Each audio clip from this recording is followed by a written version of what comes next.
Hello guys, welcome to our channel Rebirth of White Soul. Chapter 332 Shivani की दुख, जैकी की मोम। और सिर हिलाकर बोला, ये लड़की भी ना, पता नहीं कब मेरे दिल की बात समझेगी। वहीं हॉस्पिटल में, एक लड़की लिफ्ट में थी।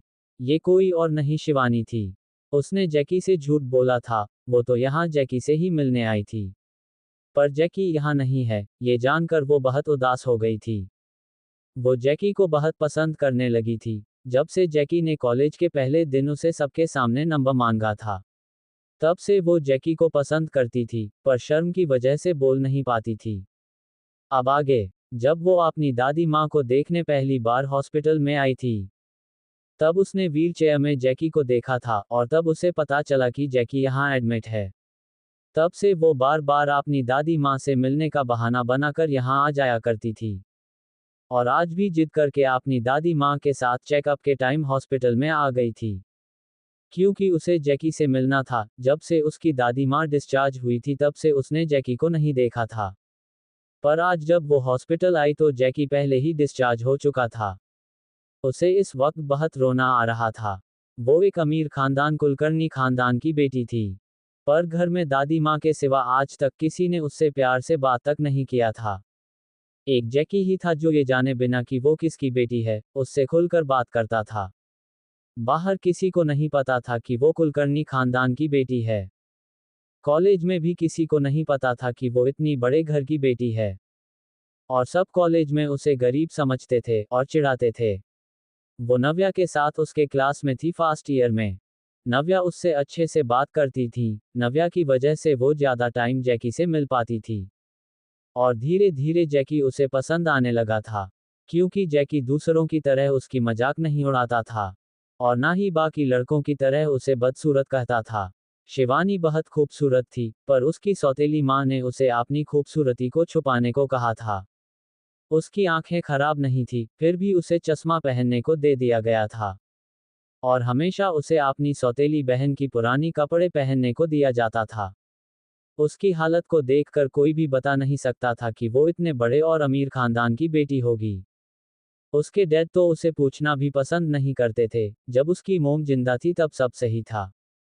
फिर जब शिवानी 5 साल की थी, एक दिन उसकी मोम को पता चला कि उसके डैड की किसी और के साथ अफेयर है। और उस अफेयर की वजह से उनके शिवानी के ही उम्र की एक बेटी भी है।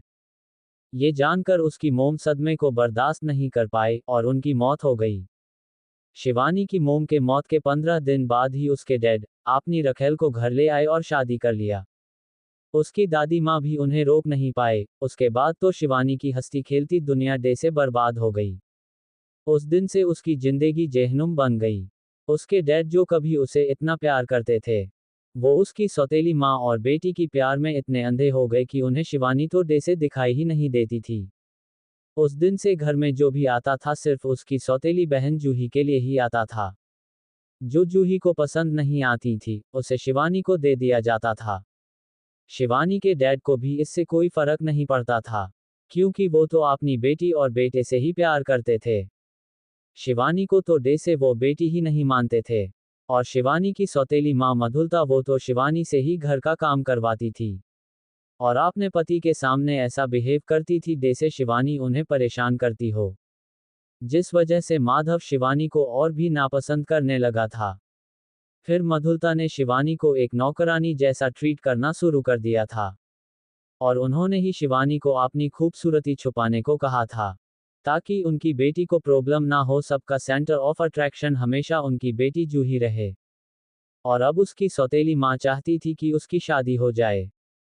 शिवानी उस लड़के के बारे में अच्छे से जानती थी। वो लड़का एक नंबर का प्ले बॉय था। उसने अनगिनत लड़कियों के साथ रात बिताया है अब तक। और अब उसकी फैमिली उसे क्लीन चिट देने के लिए उसकी शादी करवा रहे हैं। और इसका फायदा मधुलता ने अच्छे से उठाया। उसने माधव को बताया कि वो एक बहुत अच्छा लड़का है। और उसके बेवकूफ डैड ने अपनी बीबी की बात को मान भी लिया। पर शिवानी उस लड़के से शादी नहीं कर सकती थी। आज वो जैकी से प्यार का इजहार करना चाहती थी। वो बताना चाहती थी कि वो उसे पसंद करती है। पर यहाँ जैकी नहीं है, ये देखकर वो रो रही थी। फोन पर उसकी जैकी को बताने की हिम्मत नहीं हुई। नव्या से उसने पहले सुना था कि जैकी का मिस ईशानी के सिवा कोई नहीं है। शिवानी को लगा जैकी अनाथ है और शायद मिस ईशानी के लिए ड्राइवर का काम करता है, इसलिए वो इतने अच्छे अच्छे कार्स में कॉलेज आता है।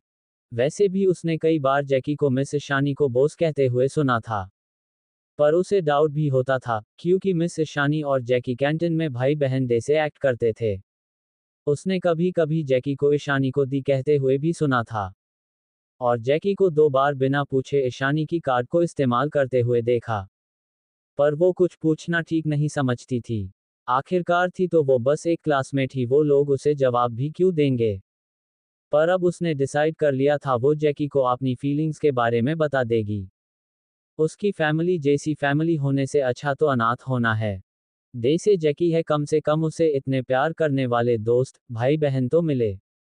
वो पूरी जिंदगी जैकी के साथ सूखी रोटी खाकर रह लेगी, पर कम से कम खुश तो रहेगी, हर दिन उसे ताना तो नहीं मिलेगा। अपनी सोच में गुम वो ये भी भूल गई कि वो कहाँ है। वो एलिवेटर के बाहर सोच में गुम चलती जा रही थी। फोन की रिंग से वो अपनी होश में आए और कॉल रिसीव किया, तो उधर से एक गुस्से भरी आवाज आई, तुम घटिया लड़की, क्या तुम्हारे लिए हम घंटों इंतजार करेंगे? तुम खुद को महारानी समझती हो क्या? ये आवाज उसकी सौतेली माँ की थी। वहीं उसे अपनी दादी माँ की भी आवाज आ रही थी।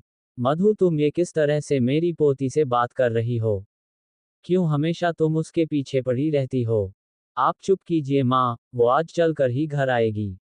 ड्राइवर, कार स्टार्ट करो। इतना कहकर उसकी सौतेली माँ ने फोन रख दिया।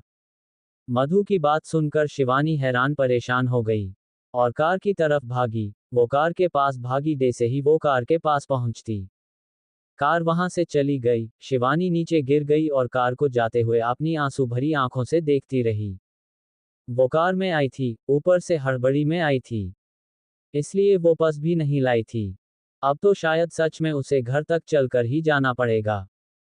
वो रोते हुए वहां से उठी, उसे अपनी पैरों में बहुत दर्द हो रहा था। वो पार्किंग एरिया से चलते हुए बाहर की तरफ चली गई।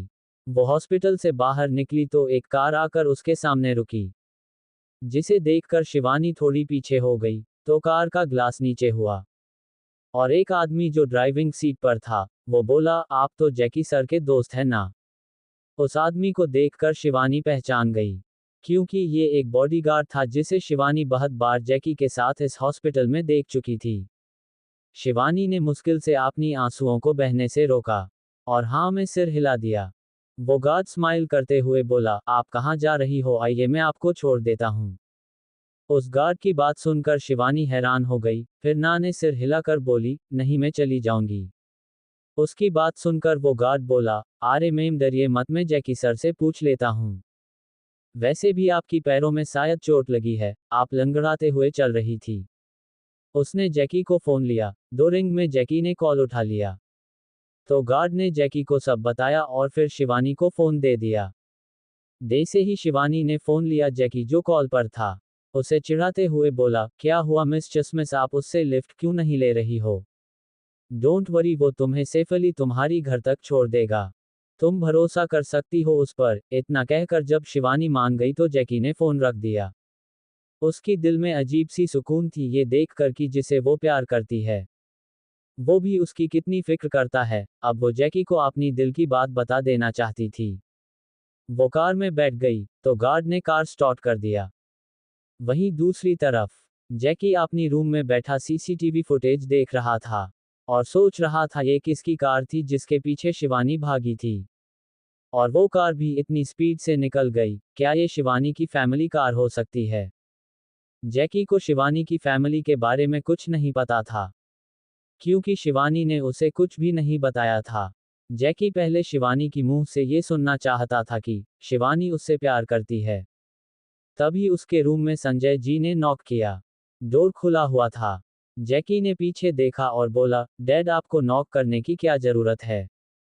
डोर खुला है, आप अंदर आ जाए। उसकी बात सुनकर संजय जी अंदर आ गए और जैकी के पास ही बैठ गए। उन्हें अपना बेटा आज ही मिला था, इसलिए उन्हें तो थोड़ी देर के लिए भी उसे खुद से दूर करने का मन नहीं कर रहा था।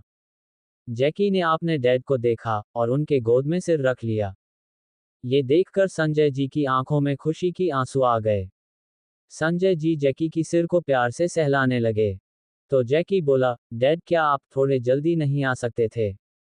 फिर मेरी बॉस आपको देखकर हम दोनों की डीएनए टेस्ट करवा देती। तो आप सब मुझे पहले ही मिल जाते, आपको पता है मैंने सिर्फ दी की गोद में सिर रखा है ऐसे। पर मेरा तो मन था कि मैं डैड और मोम की गोद में एक बार सिर रख के सोऊं। जैकी की बात सुनकर संजय जी की होंठों पर स्माइल आ गई। तुम अभी भी हर दिन मेरे गोद में सिर रख के सो सकते हो, संजय जी बोले। नहीं नहीं डैड, अब मैं कोई छोटा बच्चा थोड़ी ना हूं। ये तो मैं जब पहले दी से मिला था तब सोचता था। ये कहते हुए वो दांत दिखाते हुए उठ गया।